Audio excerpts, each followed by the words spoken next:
Sir నమస్తే sir. నమస్తే. తమిళనాడు విడిపోయినా కానీ అక్కడ దేవస్థానాల మీద మన ప్రేమ ఇంకా తగ్గలేదు. కానీ ఈ మధ్యకాలంలో అరుణాచలం అనే టెంపుల్, ఆ పేరు కూడా వేరే ఉంది, కానీ చాలా మంది అరుణాచలం అనే వెళ్తున్నారు. మరి ఆ టెంపుల్లో అక్కడ మోక్షం అని ఒక సొరంగ మార్గంలో దూరి ఇరుక్కుపోతున్నారు. రీసెంట్ గా ఒక అబ్బాయి చనిపోయి వాళ్ళ ఒక మేడం గారు ఇరుక్కుపోయారు. దీన్ని ఎట్లా స్వాగతిస్తారా, అట్లా ఏంటి?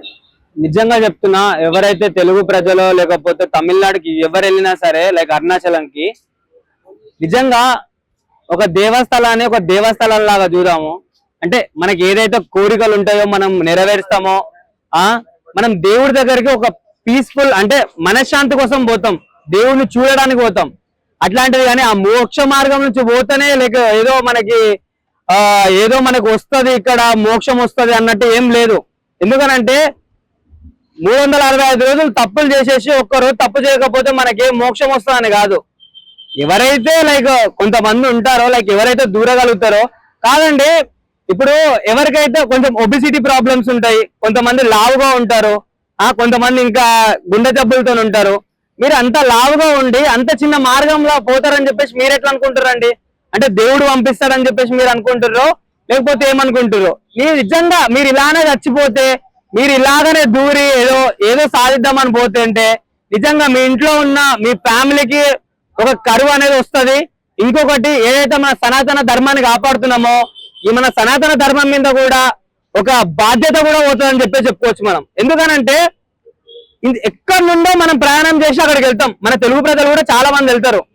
అట్లాంటప్పుడు ఫ్యామిలీతో వెళ్ళి ఒక పీస్ఫుల్ గా ఒక మంచి మేనర్ వేలా లైక్ ప్రదక్షిణాలు చేసుకుంటూ అయిపోతుంది. అంతేగాని దేవుడు ఏమన్నా చెప్పిండా ప్రతి ఓళ్ళు వచ్చి మోక్ష మార్గంలో వెళ్ళాలి, అప్పుడే మీకు సుఖ సంపదలు ఏ ముప్పు లేకుండా మీరు బతుకుతారని చెప్పేసి మీకేమన్నా ఎవరన్నా చెప్పారా? లేకపోతే దేవుడే స్వయంగా వచ్చి మీకు చెప్పిండా? మీరు మీ మూర్ఖత్వం కాకపోతే అంటే చాలా మంది దూరటం, చాలా మంది వీడియోలు పెడతాం కానీ చూసాం. కానీ అక్కడ ఒక సెక్యూరిటీ అనేది ఏర్పాటు చేయాలి కదా. ఎందుకని ఆ దేవాదాయ శాఖ ఎందుకు పట్టించుకోలేదు? మరి ఇప్పుడు కొత్త గవర్నమెంట్ వచ్చింది, ఈయన ఏమైనా స్పందిస్తారా? Like compulsory like Thalapathy Vijay garu అయితే కంపల్సరీ స్పందిస్తారనా? ఎందుకనంటే ఆల్రెడీ మనం ఇప్పుడు ఈ రోజు మనం వేటూ న్యూస్ లో చూస్తుంటే మనకు అర్థమైంది. అక్కడ అయితే ఎవరైతే లైక్ అనారోగ్య సమస్యలతో ఎవరైతే ఉన్నారో లైక్ వాళ్ళకి అలో లేదని చెప్పేసి లైక్ నాకు తెలిసినంత వరకు అయితే వేరే సీఎం ఉంటే మాత్రం నేను స్ట్రాంగ్ గా చెప్పలేకపోతుంటే, కానీ సీఎం విజయ్ తలపతి లాంటి వాళ్ళు ఉండరు కాబట్టి కంపల్సరీ కొన్ని రూల్స్ అండ్ రెగ్యులేషన్స్ పెట్టి లైక్ కొంత సెక్యూరిటీ అనేది ప్రొవైడ్ చేస్తారు. ఎందుకంటే మన శక్తికి సంబంధించిన పనులు ఏవైతే అయితే దాంట్లోనే చేయాలి. మనం దేవుడి దగ్గరికి వెళ్ళి కళ్ళిప్పి మనం కోరికలు ఓడినా అవి నెరవేరవో భగవంతుడికి వదిలేయాలి. అంతేగాని అందరు దూరుతుర్రు నేను దూరుతున్నా అంటే అందరి సమస్యలు ఒకటి కావు, అందరు ఏమంటారు బరువు ఒకటి కాదు. ఒకటి సన్నగా ఉంటాడు కాబట్టి అటు చేస్తాడు, అంతన మాత్రం మోక్ష మార్గంలో ఏమంటారు మోక్షం వస్తాయని కాదు కదా. సో ఏం చెప్తున్నా, లైక్ ఇట్లాంటి చిన్న చిన్న దాంట్ల వల్లనే మన సనాతన ధర్మం మీద ఒక ఏమంటారు నమ్మకం అనేది పోతుంది.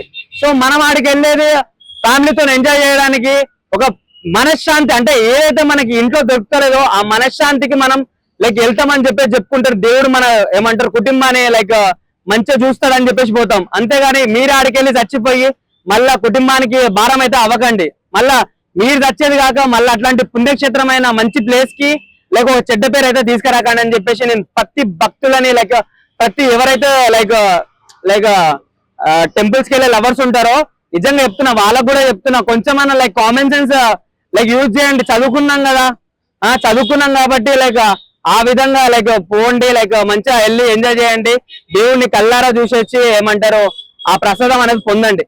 ఓకే అన్న, బాగానే చెప్పారు. అదేంటంటే 12-14 కిలోమీటర్లు అది గుడి చుట్టూ గిరి ప్రదక్షిణ చేస్తున్నారు. అది 13వ కిలోమీటర్ దగ్గర లేదా 12వ కిలోమీటర్ దగ్గర ఉన్నారు.